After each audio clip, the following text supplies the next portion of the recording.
L'usage de la donnée dans l'amélioration de l'efficacité des entreprises est-il réservé aux seules grandes structures? Assurément non, mais on pourrait avoir tendance à le penser. En effet, c'est un modèle bien précis de stratégie Big Data, celui des géants du numérique qui l'utilisent à des fins publicitaires, qui occupe tout l'espace médiatique. Avec l'avènement de l'Internet des objets pourtant, ce sont bien toutes les entreprises, et notamment les PME industrielles, qui sont concernées par cette problématique de capture et de valorisation des données. 3 observations leur permettent déjà de commencer à structurer leur stratégie en la matière. Premièrement, certains types de données coûtent autant à traiter qu'à sécuriser, et elles doivent être utilisées avec précaution par les petites structures.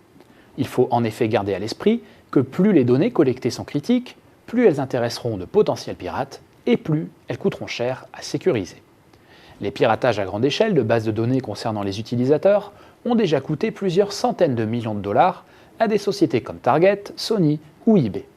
Les informations nominatives, ou en lien avec le paiement notamment, sont particulièrement critiques.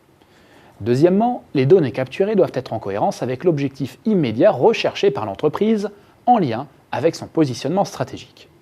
Si une entreprise industrielle a bâti son succès sur la fiabilité de ses solutions, alors ce sont les fonctionnalités de mesure et de surveillance qui sont prioritaires. L'objectif ici serait de développer des solutions de maintenance préventive et de détection des premiers signes d'une panne par exemple. Si en revanche une entreprise met en avant les possibilités de personnalisation de son offre pour chaque client, sur un marché où le produit est devenu une commodité, alors il faut tirer parti de la donnée pour s'adapter automatiquement au client. On pourrait ici envisager une interface logicielle avec la machine capable d'apprendre des usages les plus courants de son utilisateur.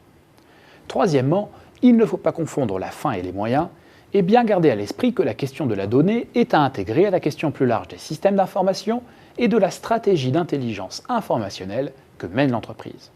Toutes les informations ne se valent pas, et il relève bien de la stratégie que de définir en amont en quoi les données collectées s'inscrivent dans la vision de l'entreprise.